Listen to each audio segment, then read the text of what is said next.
Tiga Dini Hari. Cerita ini berdasarkan kisah nyata dari seorang anak yang bernama Tiga Dini Hari. Mendengar namanya yang mungkin asing di telinga kebanyakan orang, memang terkadang orang akan heran dan bertanya untuk meyakinkan tentang namanya tersebut. Tiga Dini Hari memiliki kemampuan tidak biasa. Dia bisa berbicara dan berinteraksi dengan makhluk di luar dimensi manusia. Malam itu turun hujan dengan sangat lebat dengan petir yang menyambar. Cuaca dingin dan hujan deras tidak memungkinkan bagi orang-orang untuk beraktivitas di luar rumah. Mereka lebih menyukai bersembunyi di balik selimut untuk merasa tetap nyaman. Tidak hanya sekedar hujan, badai dan petir, tapi lampu PLN yang mendadak mati. Mungkin saja ada beberapa pohon tumbang yang menyebabkan kabel listrik terputus. Di antara derasnya hujan sepanjang malam, di sebuah rumah mungil tampak seorang ibu yang mengalami kontraksi karena hendak melahirkan. Suaminya yang bernama Budi tampak panik dengan situasi tersebut. Sepertinya tidak memungkinkan untuk membawa istrinya melahirkan ke rumah sakit karena waktu sudah lebih dari tengah malam. Apalagi kondisi jalan desa yang becek. Dia hanya memiliki motor, hanya beberapa orang yang memiliki mobil di desa itu. Yang tentunya jarak dari rumahnya ke rumah orang-orang yang memiliki mobil juga tidak dekat. Ditambah hujan dan petir yang belum juga berhenti. Dengan membangunkan putra sulungnya, dia meminta putranya untuk menjaga sang ibu dan dia akan menjemput bidan desa di malam itu. Budi mengeluarkan motornya dan menerobos derasnya hujan untuk meminta bantuan ke bidan desa. Karena waktu yang sudah menunjukkan waktu jam 2 dini hari, bidan desa sepertinya tidak mendengar ketukan di pagar rumahnya. Dengan kepanikan yang luar biasa, Budi berpikir untuk menemui seorang nenek dukun beranak yang tinggal di sebuah rumah kecil di ujung desa. Alhamdulillah, sang nenek segera membuka pintu dan merespon permintaan tolong Budi dengan membawa peralatan melahirkan yang dia miliki dan membonceng motor menuju kediaman Budi untuk menolong istrinya yang akan melahirkan. Mereka berdua sudah basah kuyup ketika sampai di rumah, sementara sang istri sudah berteriak karena sang bayi sudah hampir keluar. Dengan sigap si nenek membantu menenangkan dan memberikan arahan agar sang bayi bisa lahir dengan selamat. Tepat pukul 3, bayi perempuan yang manis dengan rambut lebat lahir ke dunia. Beberapa saat dia tidak menangis seperti bayi pada umumnya, tapi matanya yang sedikit terbuka seolah menatap mata sang nenek. Tak lama sang nenek mengangkat kaki bayi itu dan menggantung kepala bayinya itu di bawah. Beberapa saat kemudian suara bayi menangis terdengar diiringi dengan senyuman bahagia kedua suami istri tersebut. Lalu sang nenek meletakkan bayi itu di dada sang ibu agar sang ibu memeluknya setelah sang ayah mengazani si bayi. Mungkin keluarga kecil itu tidak sadar bahwa saat bayi perempuan lahir, hujan dan badai pun berhenti seketika. Di pagi hari ketika matahari sudah terbit, sang ayah mendatangi adiknya dan mengabarkan bahwa semalam bayi perempuannya telah lahir dengan selamat. Semua keluarga besar berkumpul datang dan memberi selamat atas kelahiran sang putri. Lalu si ayah bayi meminta adiknya untuk memberi sebuah nama bagi putrinya. Beberapa keluarga memberikan nama, lalu adiknya yang bernama Malik bertanya, jam berapa dia lahir? Si ayah menjawab jam 3 dini hari. Malik tersenyum lalu secara spontan dia berkata, 3 dini hari adalah nama yang bagus. Semua yang hadir tampak tertegun, tapi Malik kembali berkata, namanya adalah 3 dini hari. Malik mencoba menjelaskan bayi itu merupakan anak ketiga Budi dan lahir jam 3 pagi, maka nama 3 dini hari sangatlah cocok. Beberapa orang tampak mengangguk setuju, lalu Budi secara spontan membaca doa dan menamai putrinya dengan nama 3 dini hari. 3 dini hari memiliki panggilan Dini, sementara pamannya Malik memanggilnya Tiga. Dini tumbuh menjadi anak yang normal, tetapi memang sejak umur 1 tahun Dini memiliki perilaku yang berbeda. Dia sering tertawa seolah menatap seseorang yang berada di sisinya. Budi memiliki sebuah band yang dia namakan Lost Grass bersama adiknya Malik. Mereka selalu berlatih rutin karena band mereka selalu dipanggil untuk mengisi acara hajatan di desa, juga menghibur warga desa yang memang minim hiburan. Tetapi seiring perjalanan waktu, Budi mulai beralih profesi sebagai pemilik bengkel las. Karena seiring waktu internet yang sudah mulai masuk ke desa, beberapa orang lebih suka mendengarkan musik lewat iPod atau musik channel. Kesibukan Budi yang harus mencari nafkah untuk istri dan ketiga anaknya tentu saja tidak memperhatikan perkembangan Dini yang tampak berbeda. Ditambah istrinya juga yang kembali sibuk berjualan di pasar setelah sang anak lahir. Dini sering dititipkan di rumah nenek atau pamannya yang sedang tidak bekerja. Malik yang juga seorang seniman menganggap Dini anak yang pintar karena dia sudah mulai menyukai musik di usia 2 tahun. Seperti anak-anak pada umumnya, Dini juga bermain dan berinteraksi dengan teman sebayanya, tapi lagi-lagi dia menunjukkan keanehan.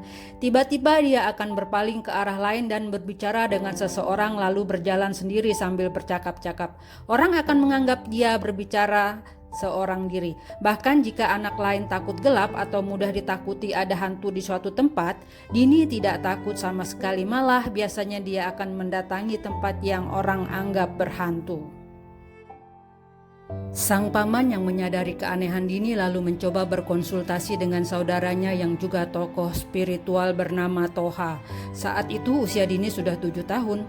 Toha mencoba bercakap-cakap dengan Dini lalu terus mendengarkan obrolan Dini hingga Dini tertidur. Toha mengatakan kepada Malik bahwa Dini memang disukai makhluk dimensi lain karena dia bisa melihat dan berinteraksi dengan mereka. Secara teori hanya Dini dan keluarganya lah yang bisa menjaga Dini agar Dini tidak dipengaruhi oleh jin-jin jahat. Toha mengatakan bisa saja saya mengusir jin yang saat ini menjadi kawan Dini, tapi jin-jin yang lain akan datang. Teori seorang tokoh spiritual bisa memagari itu hanya sesaat. Jadi apa yang harus dilakukan? Tanya Malik. Jin tidak menyukai orang yang sholat dan berpuasa, maka sejak dini tidak boleh meninggalkan sholat dan juga berpuasa sunnah. Itu juga berlaku bagi ibu dan ayah Dini agar Dini memiliki double cover. Semenjak itu Dini mulai menjalankan puasa sunnah Senin Kamis selain puasa Ramadan, dan ketika usianya sudah 10 tahun dia mulai menjalankan puasa Nabi Daud. Suatu ketika Dini terbangun dari tidurnya. Dia terlihat lelah dan berkeringat. Lalu Malik yang kebetulan sedang berada di rumah Dini bertanya, "Apakah 3 mimpi buruk?" Dini menggeleng. Dia menatap pamannya lalu berkata, "Bisakah paman percaya padaku?" "Aku selalu percaya padamu," kata Malik kemudian. "Mereka membawaku ke negeri mereka." "Siapa?" tanya Malik. "Orang-orang itu sering menjemputku dan membawaku bersama mereka," kata Dini kemudian. Malik mengelus kepala Dini lalu memintanya untuk berkata terus terang, "Janji ini adalah rahasia kita berdua." Dini bercerita seringkali dia dijemput dan diajak ke sebuah negeri asing yang Dini tidak tahu. Negeri itu sangat maju, banyak bangunan-bangunan modern dan tempat-tempat ajaib, tapi kebanyakan dari mereka berwajah lebih jelek dari manusia. Tetapi mereka memiliki semacam tempat canggih yang ketika orang memasuki tempat itu wajah mereka menjadi cantik atau tampan. Mereka suka meniru wajah manusia yang menurut mereka memiliki kecantikan dan ketampanan sempurna. Lalu di sana banyak juga orang yang dirantai dan dipukuli sepanjang jalan. Walau negeri itu terlihat megah, tapi kehidupan di sana seperti tidak ada hukum. Dini mengatakan itu adalah dunia jin. Jin kafir merajalela dan menguasai negeri, sementara jin muslim akan berlari ke hutan dan tempat terpencil untuk tetap hidup damai dan istiqomah menyembah Allah. Suatu ketika Dini dibawa menghadap ke penguasa negeri itu, lalu penguasa itu berkata bahwa Dini masih kecil. Nanti saat Dini dewasa, Dini akan memahami bahwa banyak kegiatan manusia yang bisa menyebabkan banyak jin terbantai. Jin berbeda dengan setan. Setan memang hidup untuk menggoda manusia, sedangkan jin adalah makhluk berbeda dimensi dengan manusia yang juga berkembang dan memiliki kehidupan sendiri. Memang kadang banyak manusia yang mencoba memanfaatkan jin untuk kepentingannya, tetapi itu tidak gratis. Ada imbalan yang harus dibayarkan oleh manusia yang suka memanfaatkan jin. Bisa anak dan keturunannya yang menjadi budak mereka, ataupun orang yang bersangkutan akan menjadi budak hingga akhir zaman. Itu semua memiliki konsekuensi. Tapi memang Dini tidak pernah merasa asing dengan mereka karena sejak kecil dia sudah sering didatangi oleh mereka. "Kapan mereka bisa mendatangimu dan mengajakmu pergi?" tanya Malik. "Saat aku terlelap mereka akan membawaku ke sana. Mungkin aku seperti tidur beberapa menit atau beberapa jam, tapi sepertinya aku di sana sudah lama sekali. Andai aku bisa menggambarkan dan memfoto negeri mereka, itu sangat berbeda, Paman," jawab Didi. "Dan kadang saat terbangun aku sangat lelah dan meminta mereka untuk tidak membawaku sampai beberapa hari ke depan." "Apakah kau berteman dengan jin jahat?" tanya Malik lagi. Jin yang jahat banyak sekali, tapi jin muslim tidak banyak. Mereka hanya selalu mengingatkanku agar terus berdiri di jalan Allah. Apakah Dini lelah? Tanya Malik. Awalnya lelah paman, tapi Dini akhirnya menikmati. Tapi Dini hanya berkomunikasi, dan Dini akan terus berusaha dengan kemampuan diri sendiri tanpa bantuan dari makhluk seperti mereka. Malik memeluk erat Dini. Kau memang keponakan paman yang paling hebat. Kamu harus terus menjaga dirimu dengan baik karena tidak banyak orang bisa berkomunikasi dengan makhluk dimensi lain seperti kamu. Saat ini Dini baru menganjak usia remaja. Kita doakan agar 3 dini hari menjadi anak yang solehah dan menjadi kebanggaan orang tuanya. Dari cerita ini mengajarkan kita bahwa kita wajib mempercayai makhluk gaib, tapi jangan pernah kita meminta bantuan mereka untuk kepentingan kita, seperti memperkaya diri, mendapatkan keturunan ataupun jabatan dan kepopuleran. Semoga kita semakin bertakwa dan saling menghargai antar sesama manusia dan makhluk lain yang berada di sekitar kita. Wassalamualaikum warahmatullahi wabarakatuh.